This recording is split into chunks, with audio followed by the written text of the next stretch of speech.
Hello， 大家好，我是小翔。Sony 在8月31日正式在柏林国际广播展发表2017下半年旗舰新机，其中包含 AZS 的后继机 AZ1 以及 AZ1 Compact 轻旗舰系列再度回归。不过大家应该都还记得超旗舰 AZ Premium 才刚上市，而究竟这3款手机差在哪里，以及该怎么挑选呢？赶紧看下去吧。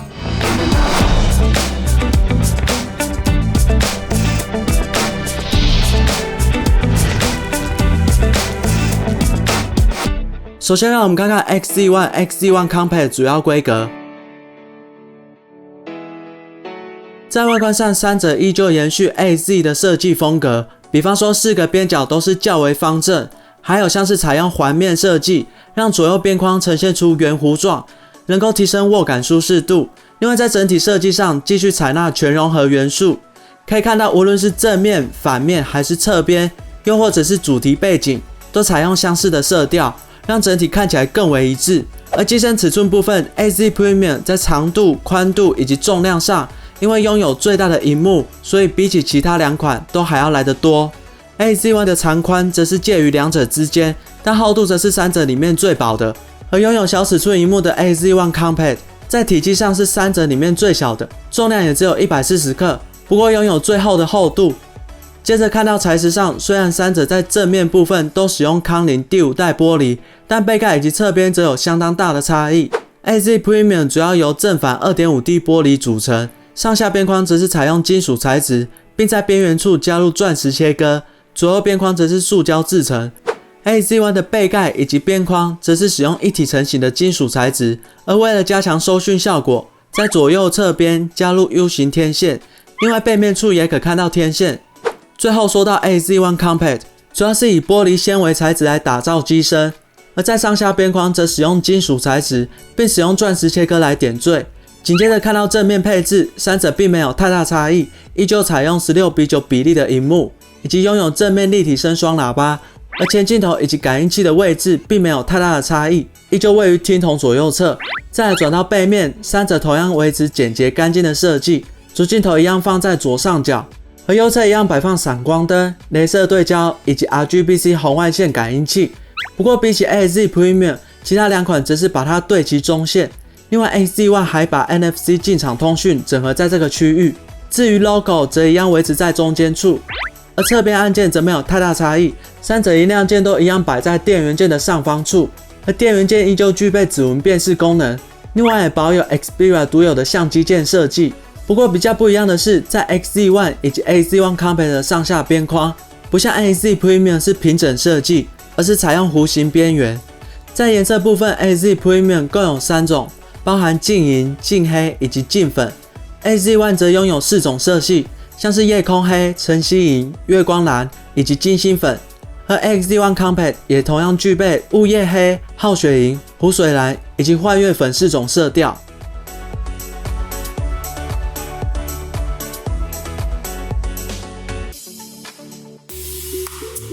接着说到显示部分，3者同样搭载 IPS 面板，但尺寸以及解析度都不相同。AZ Premium 采用 5.5 寸 4K 解析度的萤幕， XZ1 则是 Full HD 的 5.2 寸萤幕。至于 XZ1 Compact 则拥有最小的 4.6 寸 HD 萤幕。其他方面，3款手机同样移植 Bravia 电视的 X-Reality 以及 True Luminous 2种显示技术，能够让影像更加清晰亮丽，并进一步降低杂讯，以及拥有鲜艳的色彩表现。另外也具备动态对比增强技术，可以让黑色的表现更加深邃，进一步增强影像整体的对比度。不过还是有一些差异，比方说能够播放 HDR 格式影片的手机只限于 XZ Premium 以及 AZ1， 而 AZ1 Compact 则是无法支援。另外在最大亮度上 ，AZ1 Compact 也低于前2者，不过基本上亮度大于500尼特，就不用太过担心在大太阳下看不到萤幕。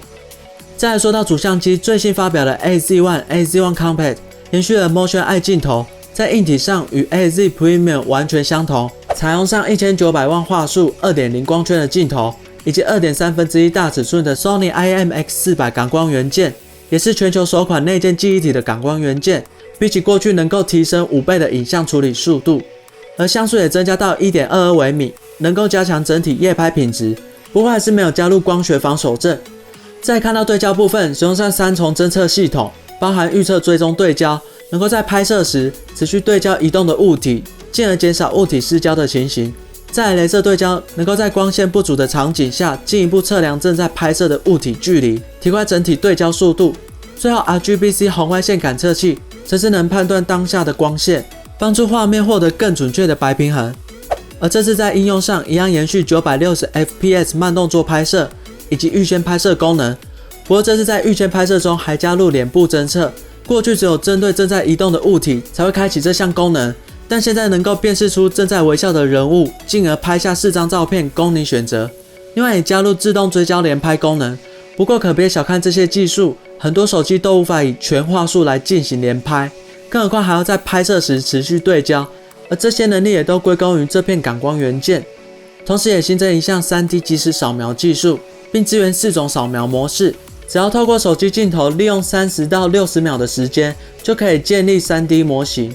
比方说脸部扫描之后，可以将人脸套用在 AR 模式的玩偶里，并做一些有趣的互动。另外也可以针对头部或是食物等物体进行360度扫描，除了能够让图片立体化，还能够分享给朋友。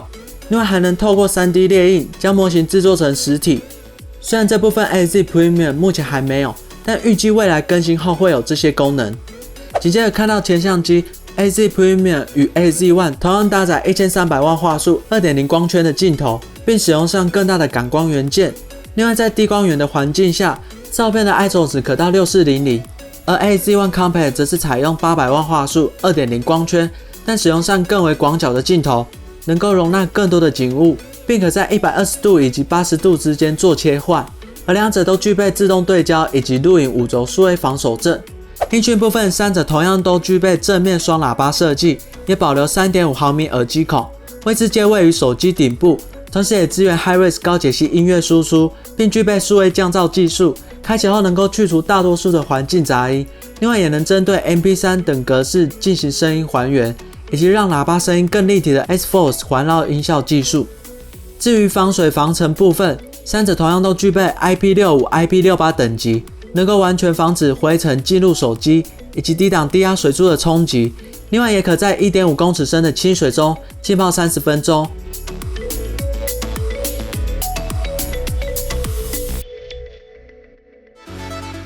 最后看到硬体部分 ，AZ One 以及 AZ One Compact 出厂都会搭载最新的 Android 8.0 作业系统，而 AZ Premium 则会透过软体升级。而处理器部分，三者同样都是使用高通 S835， 也是高通今年最高阶的处理器，在 3D 大型游戏的顺畅度以及画面品质的表现都是相当顶尖的。另外在耗能方面也控制得相当好，是个高效能兼具省电的处理器。再看到其他硬体，三款手机同样内建 4GB 记忆体，但储存空间的部分 ，AZ Premium 以及 AZ One 搭载 64GB，AZ One Compact 则只有 32GB。另外皆支援记忆卡扩充，而电池方面 ，AZ One 只有内建2700毫安时，甚至跟 AZ One Compact 相同，因此在续航力的表现，推测 AZ One Compact 会是三者里面最省电的。其他部分则都具备 QC 3.0 快充以及 QNOVO 电池维护技术。连接部分，三者同样使用正反可插的 USB Type-C 连接埠，但 AZ Premium 以及 AZ One 采用传输速度更快的 3.1 版本。WiFi 则是采用2x2天线技术，同样具备最高接收规格，蓝牙也一样是目前最新的 5.0 版本。另外也具备 NFC 进场通讯，能够使用 Android Pay 等行动支付。而通讯部分则有些差异，像是 AZ Premium、AZ One 都具备 4G 加 3G 双卡双待，AZ One Compact 则只有单卡版本。而在 4G 速度上，前两者也支援到16等级，也代表着比起后者，能够拥有更快、更稳定的网络速度。最后到底该选择谁呢？如果你喜欢小尺寸手机，又想旗舰级配置的话，那么市面上仅有 AZ One Compact 可选。如果你想要拥有极致萤幕体验的话，建议选择 AZ Premium。当然，如果你觉得 AZ Premium 太大太重的话，又或者你喜欢金属机身的手机，那么你就可以选 AZ One。而这三款其实并没有太大的差异，基本上依照你喜欢的尺寸下去挑选就可以了。当然还是要考虑到价钱，毕竟 AZ Premium 的市场行情已经降到18800元，而有关于 AZ One、AZ One Compact 的最新消息，之后都会在影片说明处更新。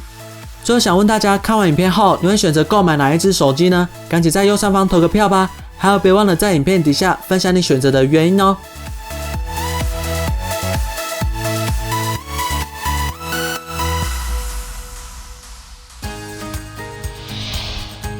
如果你喜欢我的影片，记得在底下按个喜欢并分享。想要持续追踪的话，别忘了订阅频道，并按下提醒铃声，才能随时收到通知哦。另外，也可以到我的 Facebook 粉丝专页按赞。那我们下次再见，拜拜。